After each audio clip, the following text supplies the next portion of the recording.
Today we will learn about our third chapter, that is fraction. Okay, so let's start. So if an apple is divided into 5 equal parts, each part is said to be 1/5 of the whole apple.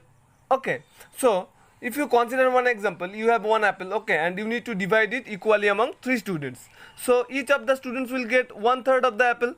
That means 1/3 of the apple, right? So and if you have one apple and you need to divide it equally among 2 students, then each of the student will get half of the apple. That means 1/2 of the apple, right? So this the numbers 1/5, 1/3, 2/5, 3/5, these numbers are actually called fractions. Okay, so what is fraction? Fraction is a number in the form of a by b, where a is the numerator and b is the denominator.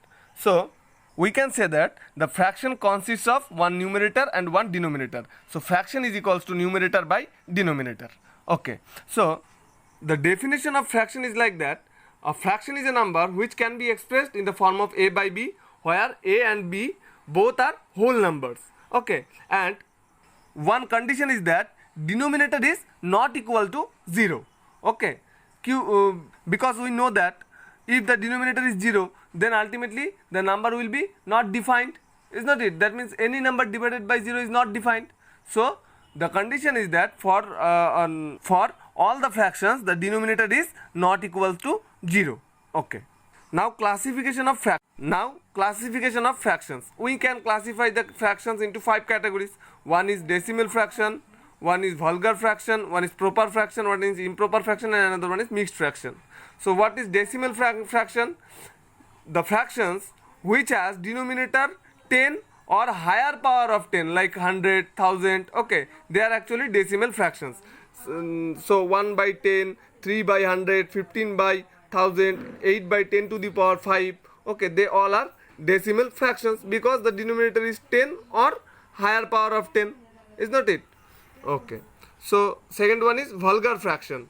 So the vulgar fractions are those fractions in which the denominator is other than 10 or 100 or 1000. That means the denominator is other than 10 or higher power of 10. So 2/5, 4/7, 8/19, 23/107. In all these fractions, the denominator is other than 10, 100, 1000, right? So they are vulgar fractions. So the third one is proper fraction. What is proper fraction? In case of proper fractions, the denominator is greater than its numerator. So if we consider 4/5 or 3/7, 101/235, so in all the cases, the denominator, in case of 4/5, the denominator is 5, which is greater than 4, right? Here denominator 7, it is greater than 3. So in all the cases, denominator is greater than numerator. So 4/5, 3/7, 101/235, they all are proper fraction.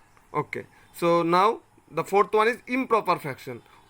So in case of improper fraction, denominator is less than its numerator.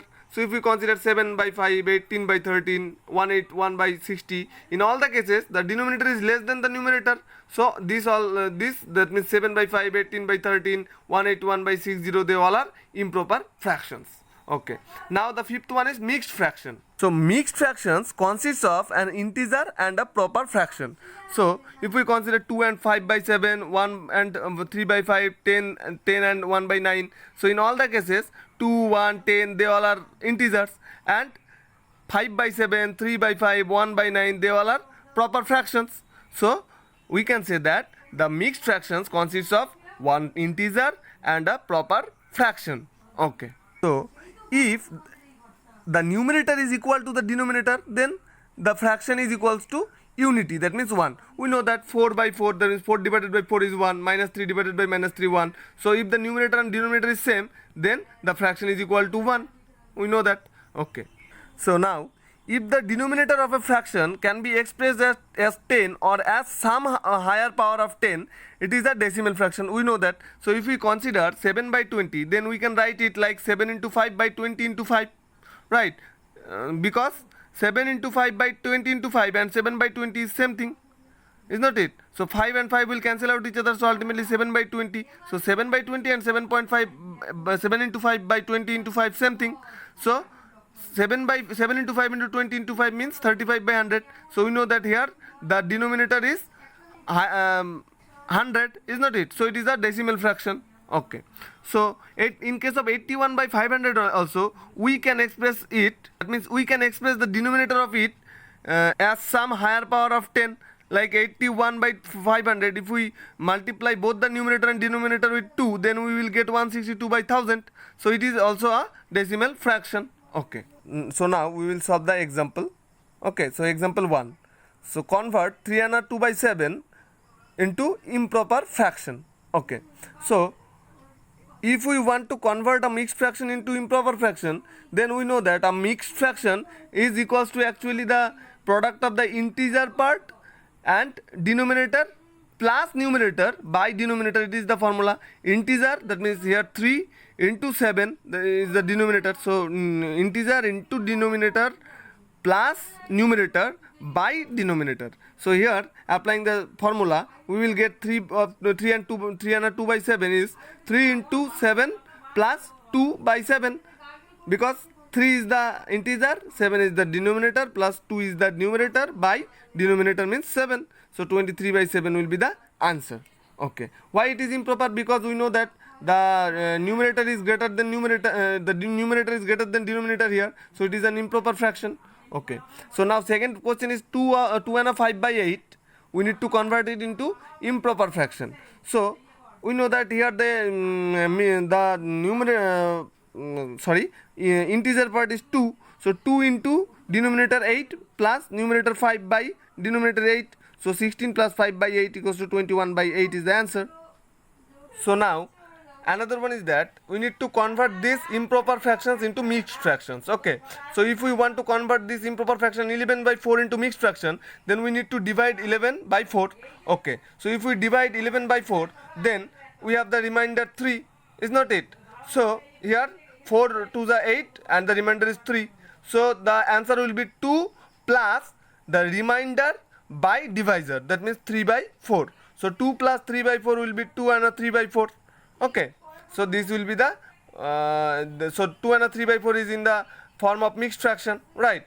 So when we need to convert the that means improper fraction into mixed fraction, then we need to divide. Okay, always remember that.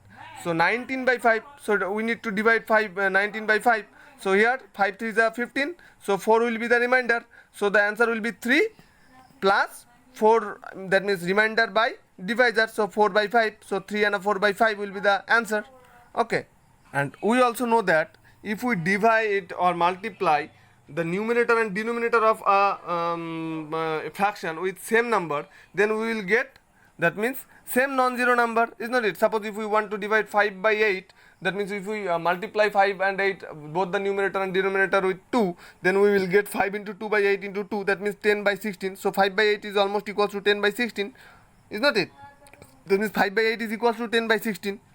Okay. So a fraction must always be expressed in its lowest term. We know that. So if we want to, that means if we write 10 by 16, we can, that means we know that 10 and 16 both have common divisor 2. So we can get from 10 by 16 5 by 8. So 5 by 8 is the fraction. So a fraction must always be expressed in its lowest term. Okay. Now reducing a given fraction to its lowest term. How we can reduce? So if we want to reduce one improper one fraction, okay, then we need to at first take the HCF of the numerator and the denominator, and we need to then divide both the numerator and denominator by their HCF. Okay. So suppose here if we want to reduce 48 by 60, we know that the HCF of 48 and 60 is 12. So we need to divide both the 48 and 60 by 12. So we know that 48 by 12 means 4 and 60 by 12 means 5, so 4 by 5. So 48 by, the reduced form of 48 by 60 is 4 by 5. Okay. And if we want to reduce 18 and 27, then 18 by 27, so we know that the HCF is 9. So 18 by 9 by 27 by 9, so 2 by 3 will be the answer. Okay. And we can also follow also on an alternative method. Like in this method, we need to resolve both the numerator and the denominator into prime factors, and then we need to cancel out the common factors, okay, among both. So 48 by 60, we know that 48 means 2 into 2 into 2 into 2 into 3, and 60 is 2 into 2 into 3 into 5. So 2 will cancel out each other, 2 and 2 will cancel out each other, and 3 will cancel out each other. So 2 into 2 by 5, so 4 by 5 will be the answer. So that means in this case we need to resolve both the numerators and denominators into their prime factors, and then we need to cancel out both the that means the common factors of the both. Okay. So now equal fractions or equivalent fractions. So we know that here 20 by 25, if we reduce it, so we will get 4 by 5, and if we reduce 28 by 35, then we will get 4 by 5. We know that 20 by 25 and 28 by 35, when we reduce both the fractions, then we will get the same result, that means 4 by 5. So we can say that 20 by 25 and 28 by 35 both have the same value to 4 by 5, so they are equivalent or equal fractions. Okay. So now we will discuss about simple fractions and complex fractions. So what are simple fractions? So the fractions in which the numerator and denominator both are whole numbers, they are called simple fractions. Suppose 3 by 8, 10 by 17, 8 by 15. Here both the numerator and denominators are whole numbers, so we can say that they are simple fractions. But in case of 5 by 2 by 3 or 1.4 by 8 or 9 by 14 by 2 and 3 by 7, so in all the cases the numerator here in 5 by 2 by 3, here the denominator is not the whole number, is not it is a fraction. And in case of 1.4 by 8, here also the numerator is not the that means whole number. Here also 9 by 14 is a fraction, and here 2 of 3 by 7 is also a mixed fraction. So here numerator and denominators are not whole numbers, so they are called actually complex fractions. Okay.